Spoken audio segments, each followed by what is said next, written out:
I pull up, you know I be moving. Moving the foreign, I'm cruising. The money I'm speaking is fluent. All of my business booming. Stacking my cash in abundance. Je viens de voir la conférence de presse de Thomas Tuchel.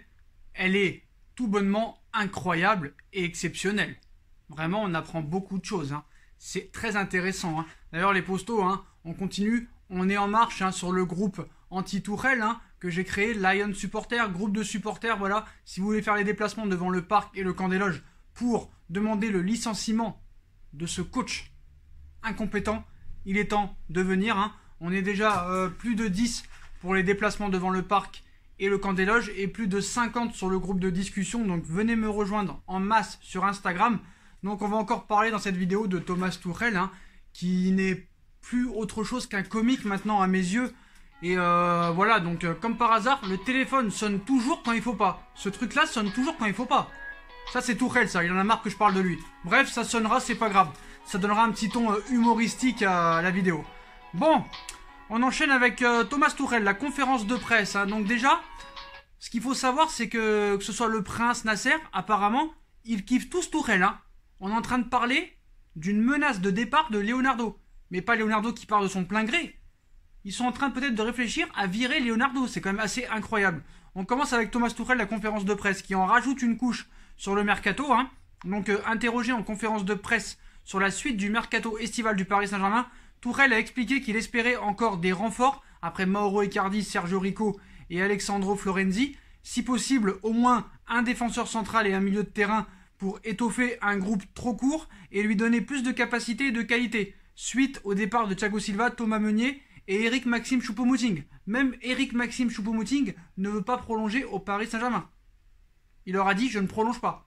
C'est-à-dire que même Eric Maxime Choupo-Moting ne s'intéresse plus au Paris Saint-Germain. Ça prouve quand même qu'il y a quelque chose qui ne va pas dans ce club.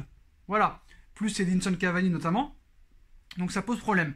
On va aller plus loin dans sa conférence de presse qui est tout bonnement remarquable. Donc pour Eric Maxime Choupo-Moting, il ne devrait pas prolonger au PSG. Les négociations entre Paris et le Camerounais sont devenues difficiles sur la durée de contrat proposée aux joueurs qui privilégient un autre projet avec un contrat plus long. Donc Tuchel nous raconte, il nous faut un défenseur ou un milieu et même les deux. Oh non, on a perdu 4 joueurs avec Thiago, Choupo, Meunier et Cavani et nous n'avons pas remplacé nous n'avons remplacé que Meunier avec Florenzi. On doit se renforcer si on veut atteindre nos objectifs. C'est pas vrai. Il continue à dire sur la commission de discipline, nous sommes inquiets, très inquiets même, j'ai peur qu'on ne tienne pas compte de tout le contexte. Non, t'es inquiet parce que tu sais que sans Neymar, tu ne vaux rien. Tu ne vaux strictement rien parce que toute ta tactique est sur Neymar. Et même Neymar en ce moment est en dessous de tout. On en reparlera, mais j'ai revu le match contre Marseille. Vraiment, au niveau mental, franchement, c'est pas une réussite Neymar au Paris Saint-Germain. Tu revois le match contre l'Atalanta, certes il a été exceptionnel, mais c'est contre l'Atalanta. Contre le Red Bull Leipzig, il a été exceptionnel, mais c'est contre le Red Bull Leipzig. Et il a été notamment en manque d'efficacité devant le but. Il est en totale perte de confiance et son comportement est très mauvais, je tiens à le dire et je le redirai. Après, ce qui nous intéresse tous, il a été interrogé sur peut-être son éviction. Est-ce que je dois rester en poste? C'est toujours pareil, à chaque fois qu'on perd un match, je dois partir, il n'y a rien de nouveau. C'est vous qui créez cela, ce n'est pas moi. Je ne lis rien dans la presse et je reste calme. Franchement, ils disent pas grand-chose. Franchement, on parle pas vraiment de l'éviction de Tuchel. Il y a certains médias qui ont donné leur avis, comme Riolo, Tarago et beaucoup d'autres qui ont demandé le renvoi de Tuchel, mais apparemment, il est tellement aimé au Qatar et par le prince que pour l'instant, on préfère plus dégager Leonardo, qui n'a vraiment plus de pouvoir apparemment.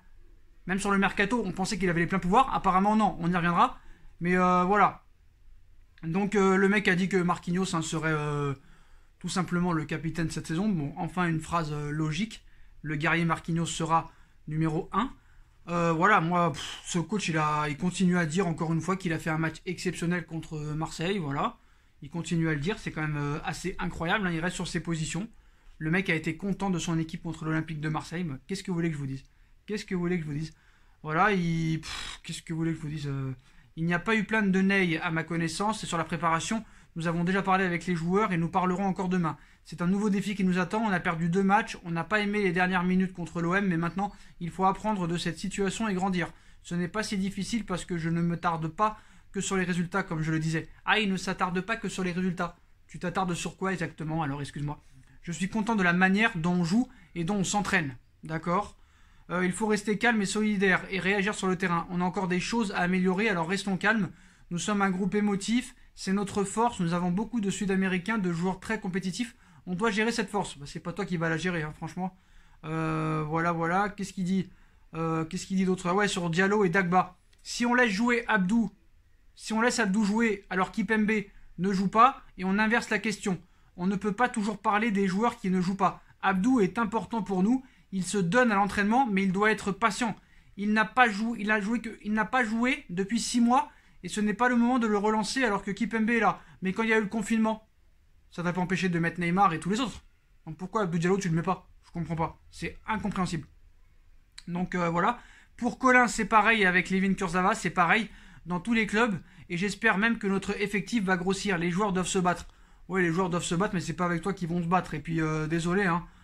Franchement, c'est pas comme ça dans tous les clubs, tu te trompes. C'est comme ça dans ton club. Parce que ton club, t'arrives pas à le gérer, mon frère. Voilà. Alors, sur Marseille, c'est incroyable. Hein. Sur le match face à Marseille, écoutez bien ce qu'il a dit aujourd'hui. Hein. J'ai tout aimé. On n'a pas marqué, mais on a contrôlé le match. On a joué avec une bonne structure. On a passé notre temps dans le camp adverse. Marseille n'a récupéré qu'un ballon dans notre partie de terrain. Les stats sont extraordinaires pour un match comme ça. Notre domination était complète. Ils ont juste eu toute la chance, c'est tout. Ce n'était jamais mérité. Mais on ne doit pas se mettre en colère. D'accord, donc t'as perdu, mais t'as très très bien joué, c'était extraordinaire, mais tu dois pas être en colère. Tout va bien, tout va très bien. Sur le capitanat de Marquinhos, il dit c'est logique que Marquis devienne notre capitaine. Quand Thiago Silva et Kipembe étaient à 100%, c'était pour moi la meilleure solution de placer Marquis au milieu vu ses qualités. Mais aujourd'hui, on a 4 joueurs au milieu et seulement 3 défenseurs axiaux. Donc il va jouer dans un premier temps comme défenseur central. On verra si une recrue arrive, ça pourrait changer la situation. Peut-être que Marquis jouera demain, on verra. Tourelle sur une éventualité de crise de résultats. On a 3 défaites consécutives. Nous ne sommes pas habitués à cela. Mais il faut regarder le contexte aussi. La réalité pour moi est que nous avons fait un bon match. Il ne faut pas regarder que les résultats. Ben non, on va pas regarder les résultats. Donc il n'y a pas de jeu, faut pas regarder les résultats. On fait quoi, espèce de... je sais pas quoi, j'ai un peu envie de l'insulter.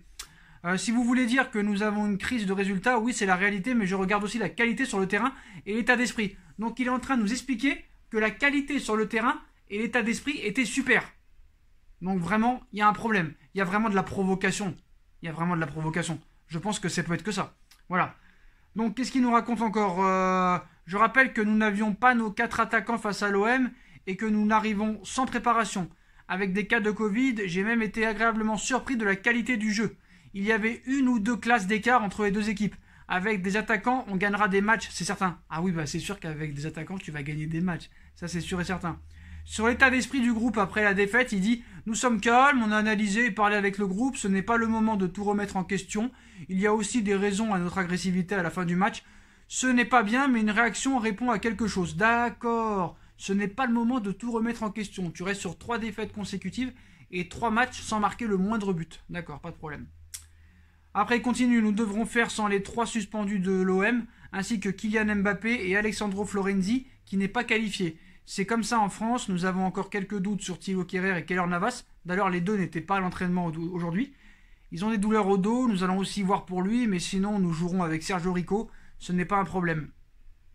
Outre la défaite parisienne de dimanche, la première contre le rival marseillais depuis le monde, Tourelle, bah voilà, voilà, bon. Qu'est-ce que tu veux que je dise sur ce coach? J'ai tout dit. Qu'est-ce que tu veux que je dise? Le gars est un incompétent fini. Et même dans sa communication, il fait même pas une autocritique sur lui. Il fait pas une autocritique sur lui.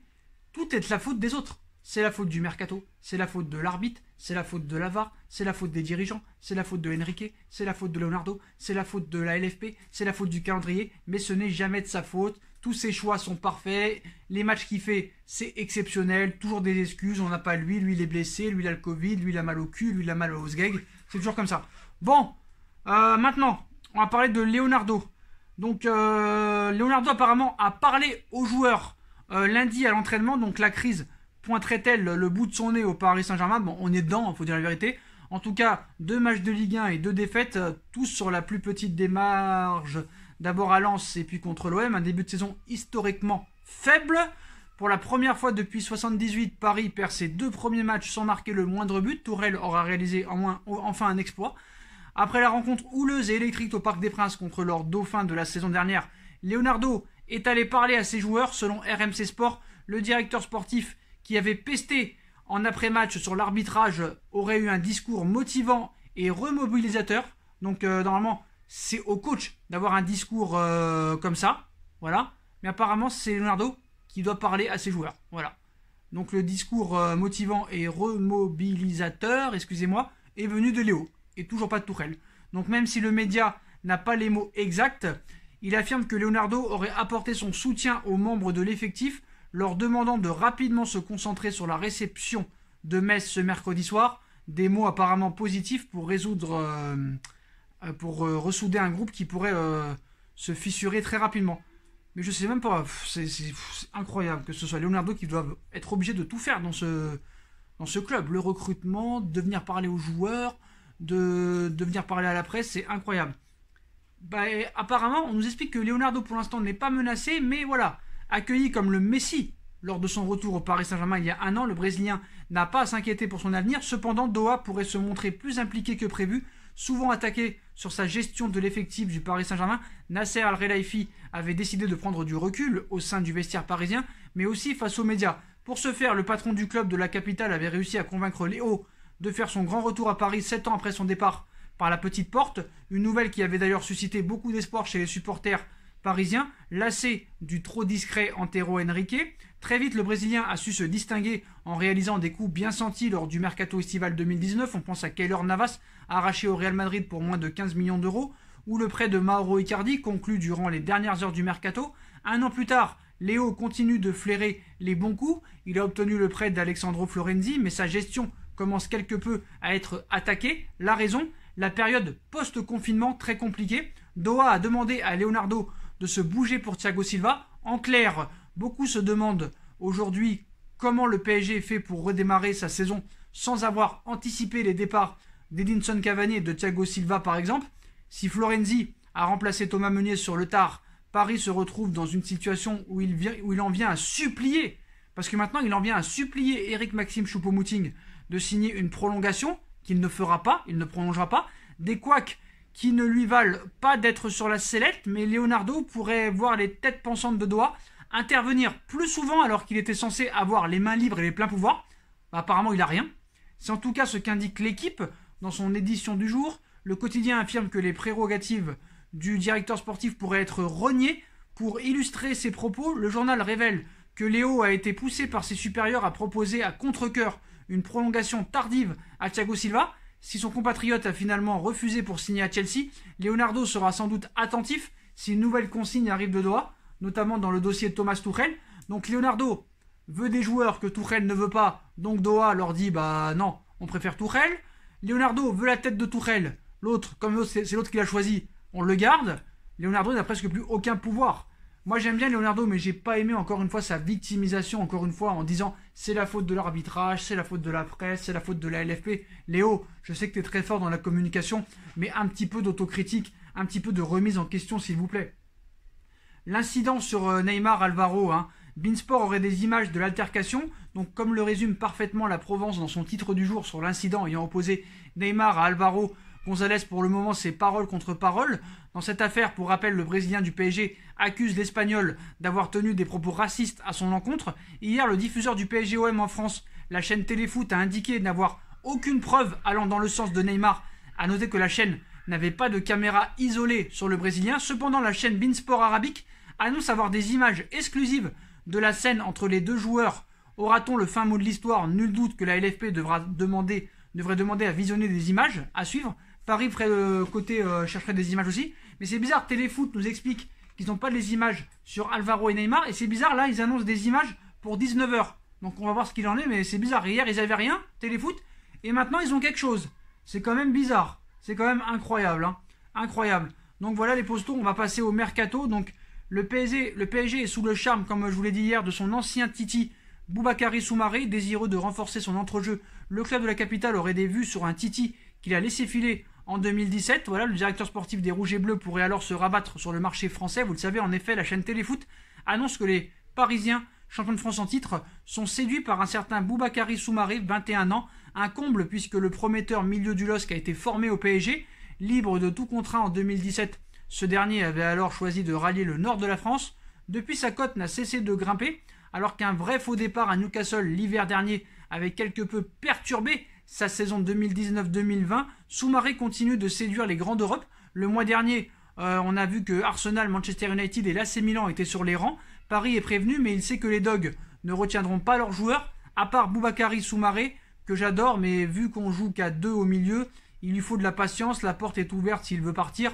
Mais pour les autres, il faut discuter, a ainsi confié le patron du LOSC, Gérard Lopez, le 2 septembre dernier au micro de Téléfoot. Donc voilà une piste supplémentaire au milieu de terrain. Donc apparemment aussi, Paris continue son mercato, hein. Savic et Skriniar, ça devrait être très compliqué. Mais apparemment, Paris, Léo cherchent un petit peu partout en Europe. Et on a vu un petit peu plus tôt dans la journée que le Paris Saint-Germain s'intéresse aussi à un joueur en particulier, donc qui s'appelle Alex Luna, un Argentin, mais bon, c'est un espoir. Son nom ne vous dira sans doute rien, mais Alex Luna commence à faire parler de lui en Argentine. Jeune attaquant, 1m80, âgé d'à peine 16 ans, il évolue au sein du club de l'Atlético Rafaela en 2e division et a déjà tapé dans l'œil d'un paquet de grands clubs selon AS. En Argentine, River Plate et Boca Juniors sont sur le coup. En Europe, le Barça, l'Atlético Madrid, Séville, Valence, Villarreal, Everton, City, le LOSC, le Paris Saint-Germain, la Lazio, la Juve, l'AC Milan, le Bayern et le Benfica ont tous affiché leur intérêt, donc affaire à suivre. Voilà pour l'instant pour le mercato parisien. Le transfert de Memphis Depay au Barcelone serait bouclé, mais malheureusement, le Barça doit vendre et baisser sa masse salariale avant que ce deal se fasse. Il y a un accord entre l'Olympique Lyonnais et le Barça, mais pour l'instant, le Barça n'a pas les liquidités pour faire Memphis Depay. Donc il y a un accord entre Lyon et le Barça, il y a un accord entre Depay et le Barça, mais il faut d'abord vendre du côté du Barça pour espérer que Depay aille au Barça. Arturo Vidal, accord Barça-Inter pour le transfert d'Arturo Vidal. Voilà, 33 ans après 2 saisons passées au Barça, Arturo Vidal va s'en aller, voilà. Donc les Blaugrana seraient ainsi tombés d'accord avec l'Inter sur les bases d'un transfert à 500 000 € plus des bonus. De son côté, Vidal aurait accepté de baisser ses émoluments en Lombardie, mais partira de Barcelone avec une partie du salaire qui lui restait à toucher. Attendu à Milan ce mardi, Vidal devrait donc retrouver une Serie A qu'il a bien connue après avoir passé 4 ans à la Juventus de Turin. Donc voilà, Vidal sera le prochain joueur de l'Inter de Milan. La barre du $1 milliard de revenus franchis par Léo Messi. Voilà encore une fois difficile de trancher entre CR7 et la Pulga, sauf que cette fois il n'y a pas que le sport qui compte, car les deux rivaux se livrent aussi une petite bataille financière et le classement Forbes est un bon indicatif quand on parle de richesse. Quelques mois après son rival portugais, la Pulga a elle aussi atteint la barre symbolique du $1 milliard de recettes sur l'ensemble de sa carrière. Ce classement prend en compte les contrats avec les clubs, mais aussi ceux de sponsoring et de merchandising. Donc CR7 et Léo Messi rentrent un peu plus dans la légende encore une fois. Dimitri Payet en a encore rajouté une couche sur le PSG et Neymar.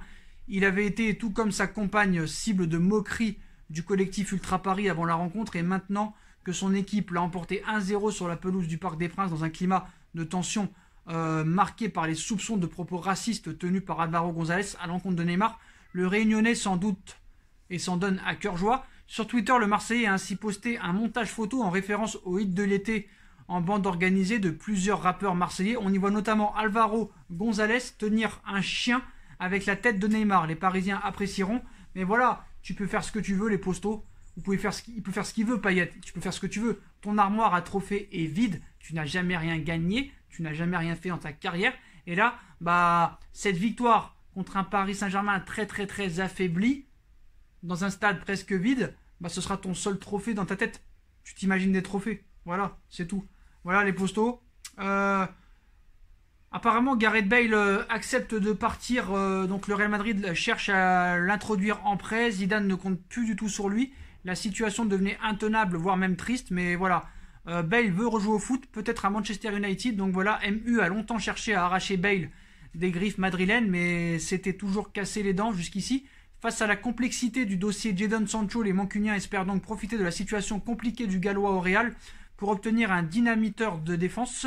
La balle serait désormais dans le camp de la Casablanca, qui essaierait de le mettre en prêt, et United pourrait assumer 70% du salaire de Gareth Bale. Donc Gareth Bale est peut-être en route pour Manchester United pour un prêt. Donc voilà les postos, vous avez toutes les informations qu'il peut y avoir. Hein. Le PSG a fait appel à des experts en lecture labiale pour voir un petit peu les propos de Alvaro sur Neymar. On va attendre de la commission de discipline, voilà. Il y a Pierre-Emerick Aubameyang aussi qui prolonge avec les Gunners d'Arsenal, voilà, faut dire la vérité. Voilà aussi, donc on a tout dit les postos, donc voilà, vous êtes au courant de toutes les informations Mercato, Paris Saint-Germain, donc voilà, on reviendra vers vous pour savoir où ça en est au niveau des images de Alvaro Neymar, ainsi que du match de demain, donc il y a beaucoup d'absents demain, hein. Mbappé, Florenzi, peut-être Ricardi, j'en oublie beaucoup, ok. Keylor Navas, peut-être Kerrer aussi, Abdou Diallo peut-être aussi, au milieu il manquera aussi beaucoup de joueurs, je crois qu'il y a, comme il s'appelle, Kurzawa, Paredes qui ne seront pas là non plus, donc Neymar aussi ne sera pas là, donc vraiment une équipe très encore une fois affaiblie, mais c'est pas une excuse, hein. Contre le FC Metz et avec les joueurs que tu as, tu peux prétendre à la victoire, mais voilà. Donc voilà les postos, donc si vous avez kiffé la vidéo, hein, comme d'habitude, on like, on partage, on commente, on s'abonne, on active la petite cloche pour être tenu au courant des vidéos qui vont sortir. On me rejoint sur mes différents réseaux sociaux pour faire partie du groupe, pour aller manifester et créer ce groupe de supporters qui s'appelle Lion Supporter PSG. Il faut venir sur Instagram me voir en privé et moi je vous rajoute. Voilà, il y a un groupe de discussion et il y a un groupe pour ceux qui peuvent se déplacer avec moi le week-end et devant le parc le jour de match pour manifester et pour que enfin on crée ce groupe de supporters. Ça va être difficile, mais voilà, on est déjà plus de 50 sur le forum de discussion, on est une dizaine, plus d'une dizaine à pouvoir se déplacer, donc ça continue, puis tout doucement, et quand il n'y aura plus le Covid, on pourra peut-être faire des choses. Voilà les postos, n'hésitez pas, vous avez toujours aussi la cagnotte PayPal, donc je sais que plus personne ne donne un centime, mais voilà, je la laisse si vous voulez me soutenir. N'hésitez pas à faire des petits dons sur PayPal, et si vous voulez pas, ne le faites pas, il n'y a aucun problème. Voilà les postos. Vous avez ma deuxième chaîne YouTube No Feeling qui est aussi en bas en lien en description. Ça me ferait très plaisir que vous vous abonnez. Voilà les postos. Je vous souhaite à tous une bonne continuation. Prenez soin de vous et à très vite pour une nouvelle vidéo les postos. Tchuss.